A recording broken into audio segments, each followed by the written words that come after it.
Thanks, Jan. Note to self, never follow the comms expert in presenting anything. So building sustainable startup clusters. Last year, we were very fortunate to sponsor the sponsors dinner and did the same again this year. And I gave a sort of a brief overview of where Sustainable Ventures was at that time. And we've now moved on a year and delighted to give you an update on some of our sort of thinking, both in terms of ourselves and the sort of the clean tech space in London and the UK. So, broadly speaking, most people who've come across us will know us from what we're calling sustainable capital. So these are the portfolio ventures. So PowerVault, Co-Control, e-Car Club. And for the first 5 years, since we launched in 2011, that's really where the focus has been on that. About 2 years ago, we opened Sustainable Bridges, which is where the event was hosted last night. It's now the largest co-working space, clean tech-focused co-working space in London. We are, I'll come on to that. And then the sort of third development is where we are now starting to work with other startups. That came about through some of the people who were in the sustainable workplace. But you know, we want to sort of formalise it and work out how we accelerate that. So just very quickly, I don't want to dwell too much on sort of the venture development and the capital side of things. We've created 7 ventures over 5 years. eCar, it's probably that was the lead one, and Chris Morris, my co-founder, still runs that. That's now part of Europcar Group. PowerVault, you'll hear from Joe, and Co-Control, you've heard from Tim today. And broadly speaking, this has a sort of a characteristic of an early stage fund. We own between 20% and 100% of these ventures and sort of accelerate those through. The one you won't have heard of is U-Floor Technologies, which is currently very much in stealth mode. In terms of the workspace, 7,000 square feet near London Bridge. So we've probably got 15 startups there. About 90 people are down there. We are full at the moment, but we've got 2 very exciting properties which expand that up towards about 30,000 square feet that we're on the cusp of launching. So James Byrne, who's in the audience there, is leading the development of that, and we're very, very excited about the prospects for those 2 spaces. So just sort of taking a step back from us, this is a sort of a map of where we think the kind of UK accelerator base is. Accelerator is quite a broad term. Obviously, you've got sort of Climate Kick, who are both in London and Birmingham. But you know, if you sort of look around sort of central London, you know, sort of mapping out these areas, what became apparent was there's obviously, you know, lots and lots of tech accelerators. You know, we're sort of, you know, go half a mile in that direction, and you're really in the sort of centre of tech investing. In terms of, you know, the other one is sort of obviously impact investing. You know, sort of Bethnal Green, Young Foundation. That sort of seems to be where that's headed there. And then, you know, everything from Distill Ventures, which I hadn't come across before, but if you're starting a drinks business, apparently they're the people to go to. And John Lewis Lab and Collider. On the sort of mad tech, I think it's called, marketing and advertising tech.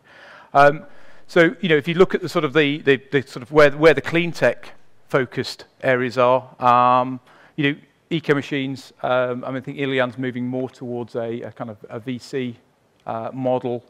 They have got some accelerator stuff and some incubator stuff, but I think that's the sort of direction they're moving in. Obviously, Sustainable Bridges, just to show us kind of where we are.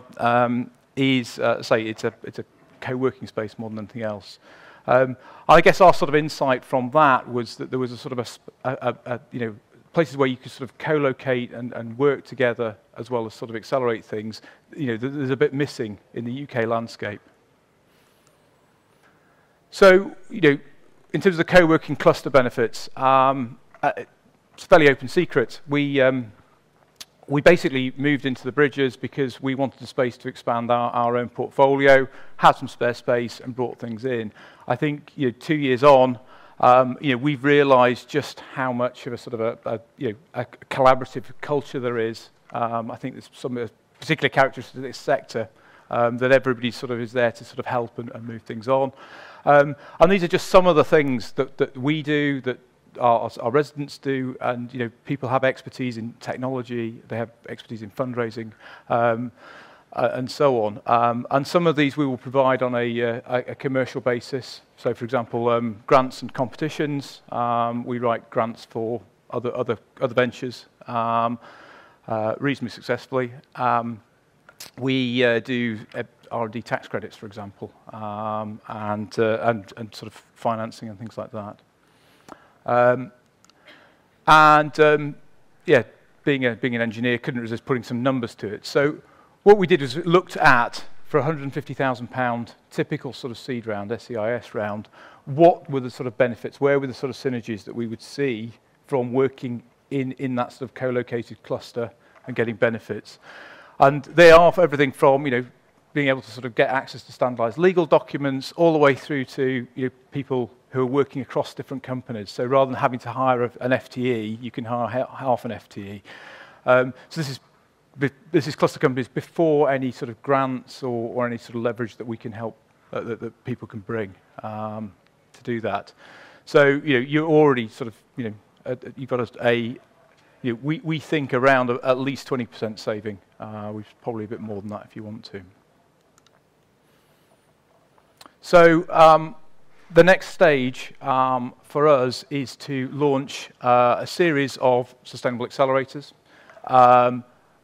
These are basically looking at companies that probably have got reasonably proven technologies, a couple of people at the sort of the two to four people stage looking to expand, possibly haven't done a seed round before, but where we can actually, that's really, I guess, where sort of sustainable ventures expertise really suits, and scaling those businesses up towards the sort of 15, 20 people, and through to sort of A rounds. Looking to raise sort of 500 to 1 million and invest that. So, very much the typical kind of accelerator business model. Initial cohort launch, we're aiming for July next year. These are the 5 themes that we're thinking about, and I think clean air will probably be the first one. We've got a couple of companies in sustainable transport. We've got a very good sort of network. It's a big priority for the Mayor of London and other cities around. Very quickly, in terms of the support that we get, we're not into every Monday you have a marketing lesson. We have to rewrite your business plan every 5 years. It's about getting in there and getting to that next funding stage. That's very much the philosophy that we do with our own ventures and the ones that we're going to embed into these things. We will look to stretch that seed budget through grant funding, through financial controls and everything else like that. And then, obviously, I think rather than kicking people out after 6 months, actually we want to stay in touch with people all the way through to sort of international growth. And we formed a partnership with Greentown Labs in the States, again for companies that are looking to expand in that direction. We're looking to do similar things across Europe. So these are the sort of 5 initial theme areas. Clean air and future buildings, obviously the 2 areas we know best. That's where our sort of cohort are. Social impact, we're very fortunate with ECAR to be backed by Centrica Ignite. And a lot of our companies actually do have a strong crossover into sort of social impact, co-control being, I guess, a sort of a lead one in that area. And circular economy, again, is something that we see as a very, very strong theme, and lots of startups in that area that need support. So, yeah, that's a sort of summary of where we are. And as I say, we're delighted to support this conference, and very much look forward to building a stronger relationship going forwards. And again, very proud of the part that we can hopefully help to support the clean tech innovation network in the UK.